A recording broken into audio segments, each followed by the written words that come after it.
भारत क्षेत्रफल एवं जनसंख्या की दृष्टि से एक विशाल देश है।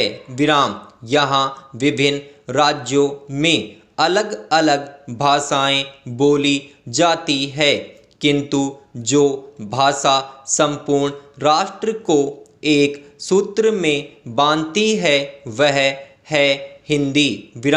तभी तो कमलापति त्रिपाठी ने हिंदी को भारतीय संस्कृति की आत्मा कहा है।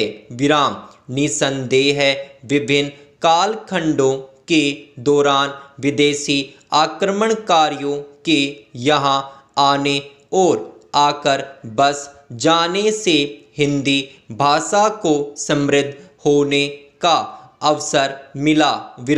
विदेशी भाषा के अनगिनत शब्द हिंदी भाषा में ऐसे घुल मिल गए हैं जैसे वे हिंदी के मूल शब्द हों, किंतु अंग्रेजों ने न केवल अपनी भाषा अंग्रेजी को यहाँ पूर्णतः स्थापित करने की कोशिश की, बल्कि हिंदी के कलेवर को बिगाड़ने और नष्ट करने का भरपूर प्रयास भी किया।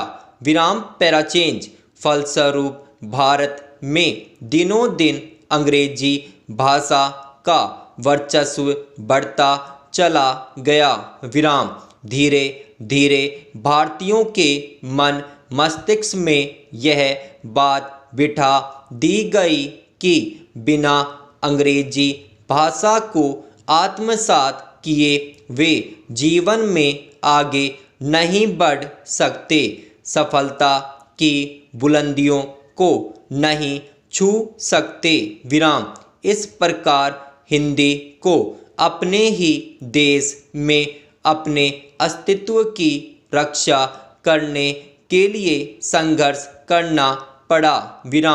अंग्रेजों की गुलामी के दौरान भारतवासियों ने किसी प्रकार जन जन में बोली जाने वाली अपनी भाषा हिंदी के अस्तित्व को बचा तो लिया, परंतु वे इस भाषा पर अंग्रेजी के अनावश्यक हस्तक्षेप को रोक पाने में सफल न हो सके, जिसके कारण हिंदी अंग्रेजी की पिछलगू भाषा बनकर रह गई।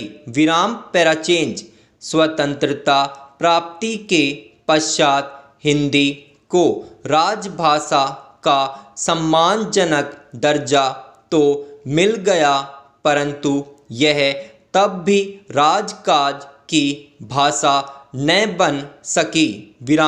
शासनतंत्र एवं कार्यालयी क्षेत्रों में ब्रिटिश शासनकाल से चली आ रही अंग्रेजी में कार्य करने की परिपाटी अब भी कायम है, परंतु वर्तमान समय का एक सत्य यह भी है कि आज अपने कार्यों को संपन्न करने के लिए देश की आबादी का एक बड़ा हिस्सा हिंदी और अंग्रेजी के मिले जुले रूप अर्थात इंग्लिश का प्रयोग कर रहा है।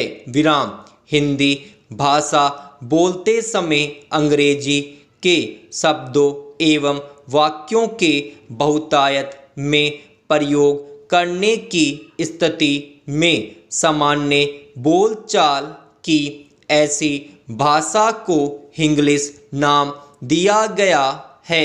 पैराचेंज प्रयोग की दृष्टि से भाषा के सामान्यतः दो रूप होते हैं, साहित्य सर्जन की भाषा एवं सामान्य बोलचाल की भाषा। साहित्य सर्जन की भाषा में व्याकरण के नियमों का पूरा ध्यान रखा जाता है, किंतु सामान्य बोलचाल की भाषा व्याकरण के नियमों से परे होती है। विराम। सामान्य बोलचाल की भाषा में समाज एवं क्षेत्र का प्रभाव स्पष्ट नजर आता है। विराम।